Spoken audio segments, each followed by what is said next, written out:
రెడ్డి చేతుల మీదుగా ప్రారంభిస్తామని మంత్రి తుమ్మల నాగేశ్వరరావు తెలిపారు.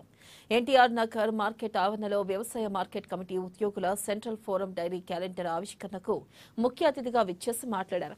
కోహెడలో అనువైన స్థలం ఉన్నందున 2000 కోట్లతో అత్యాధునిక మార్కెట్ గా తీర్చిదిద్దుతామన్నారు.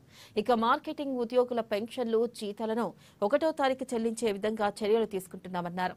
త్వరలోనే మిగతా సమస్యలను కూడా పరిష్కరిస్తామని, వచ్చే ఏడాది డైరీ క్యాలెండర్ ఆవిష్కరణ కార్యక్రమంలో సమస్యలు లేకుండా చూస్తామని తెలిపారు.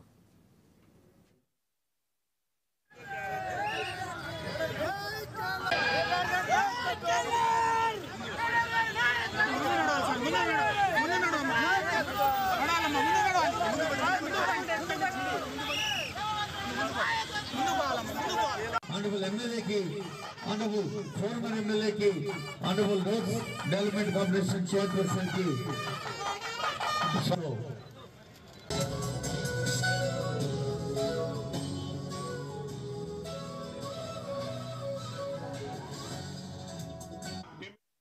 సంబంధించినటువంటి వ్యవహారం కాబట్టి ఒకసారి ఆ సమస్య పెరుగుతుంటది, ధరలు తగ్గుతుంటాయి.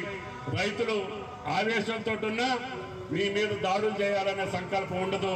అందుట్లో ఎవరో ఒకళ్ళిద్దరు రాజకీయపరమైనటువంటి ఆలోచనతో వచ్చి సృష్టించేవాళ్లే తప్ప నిజమైన రైతు ఎప్పుడు కూడా ఆయన కడుపు మార్చుకుంటారు తప్ప ఎవరి మీద కూడా ఏ రకమైనటువంటి దుశ్చర్యకి పాటుపడడం అతనే రైతు.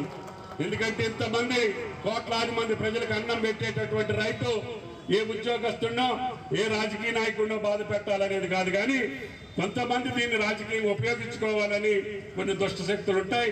వాటినెప్పుడు ఈ సమాజంలో మనకు తప్పదు, ఎదుర్కొని నిలబడతామని చెప్పి కూడా మీకు ఈ సందర్భంగా మనం చేస్తున్నాం. కాబట్టి దయచేసి మీ యొక్క కష్టానికి తగ్గట్టుగానే ఉదయ్ గారు, లక్ష్మీబాయి గారు ఈ డిపార్ట్మెంట్ నడుస్తుంది. తప్పకుండా మీ సమస్యల పరిష్కారంలో నేను భాగస్వామ్యం తీసుకుంటానని చెప్పి కూడా మీకు ఈ సందర్భంగా మనం చేస్తున్నాం. కాబట్టి దయచేసి ఈ యొక్క రాష్ట్రంలో జరుగుతున్నటువంటి కార్యక్రమాలు సంవత్సర కాలంలో మనకు కూడా చాలా ఆటంకాలు వచ్చినాయి. ఆర్థిక పరిస్థితిని విధ్వంసం చేసిన పెద్ద పార్టీలు వచ్చినప్పుడు మనకి మనసుకు బాధ వేసినా మనం వాటిని తట్టుకొని నిలబడి ఆ సమస్యల పరిష్కారం చేయాలి అని చెప్పి ఏ రకంగా ఇచ్చారో డేట్ల వారీగా చూసుకుంటే నిన్న రైతు దీక్ష చేసినటువంటి పార్టీలకు తెలుస్తుంది. లేదు ఈ యొక్క రైతుకి రెట్టింపు ఆదాయం చేస్తామని చెప్పి కేంద్రంలో ఉన్న ప్రభుత్వాలు ఆడి యొక్క వాగ్దానాలు ఏ రకంగా ఉన్నాయో మనకు అర్థమవుతుంది. కాబట్టి రాజకీయ జోలికి పోను కానీ వాళ్ళు అధికారంలో ఉంటే ఒక రకంగా, అధికారంలో లేకపోతే ఒక రకంగా రైతులను అవమానపరచాలనో, ఆందోళన పరచాలనో, వాళ్ళని అస్థిరపరచాలనో, తద్వారా ఈ ప్రభుత్వానికి చెడ్డ పేరు తాగాలనో మీ దుర్మార్గమైనటువంటి చర్యలు తెలంగాణ ప్రజలు అర్థం చేసుకున్నారు. కాబట్టి మిమ్మల్ని ఎక్కడ ఉంచాలో అక్కడ ఉంచారు. మీరు ఎక్కువ మాట్లాడితే మీ పరువు పోద్ది, జాగ్రత్తగా మాట్లాడండి అని చెప్పి నేను వాళ్ళకి విజ్ఞప్తి చేస్తున్నా. 1వ తారీఖు రాలేదని, కానీ కాంగ్రెస్ ప్రభుత్వం రేవంత్ రెడ్డి గారి నాయకత్వంలో ఈ రాష్ట్రంలో ప్రభుత్వం వచ్చిన నాడు జీతాలు ఇవ్వవలసిందే అనేటువంటి నిబంధన తెచ్చి మీ అందరికీ న్యాయం చేసిండ్రు. నిజంగా ఉద్యోగస్తులకు 1వ తారీఖు హాలిడే ఉంటే 31 తారీఖు ఇవ్వాలి, కానీ 20 తారీఖు ఇచ్చే రోజులు మేము ఎప్పుడు కూడా, నేను కూడా రాజకీయాల్లో 94 నుంచి ఎమ్మెల్యేగా ఉన్నా, ఎప్పుడు కూడా చూడలేదు. కానీ అలాంటి పరిస్థితి దాపురించింది అంటే రాష్ట్ర ఖజానా ఖాళీ అయినప్పుడే అలాంటి పరిస్థితి వస్తుంది. మేము కాంగ్రెస్ ప్రభుత్వంలో ఉద్యోగులందరూ కూడా ఫ్రెండ్లీగా ఉంటారు. కాంగ్రెస్ ప్రభుత్వంలో ఉద్యోగులకు అన్ని వసతులు కల్పించడానికి ఎవరున్నా కానీ మనం చూస్తున్నాం. గతంలో రాజశేఖర రెడ్డి గారు ముఖ్యమంత్రి ఉన్నప్పుడు కానీ, ఎంతోమంది ముఖ్యమంత్రులు ఉన్నప్పుడు కానీ, మేమంతా కూడా ఎమ్మెల్యేలుగా ఉన్నామప్పుడు.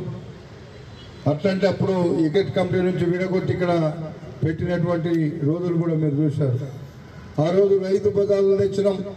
ఇక్కడైతే వనస్థలిపురంలో, ఇది మలక్పేట నియోజకవర్గంలో భాగమైనటువంటి మరి రైతు మార్కెట్లు కానీ ఇవన్నీ కూడా మార్కెట్ కమిటీల కింద ఇచ్చి వీటిని ప్రజలకు, వినియోగదారులకు ఒకవైపు, పండించే రైతులకు ఒకవైపు మంచి జరగాలని పెట్టినప్పుడు ఆ రోజు ముందు చాలా బ్రహ్మాండంగా జరిగినాయి.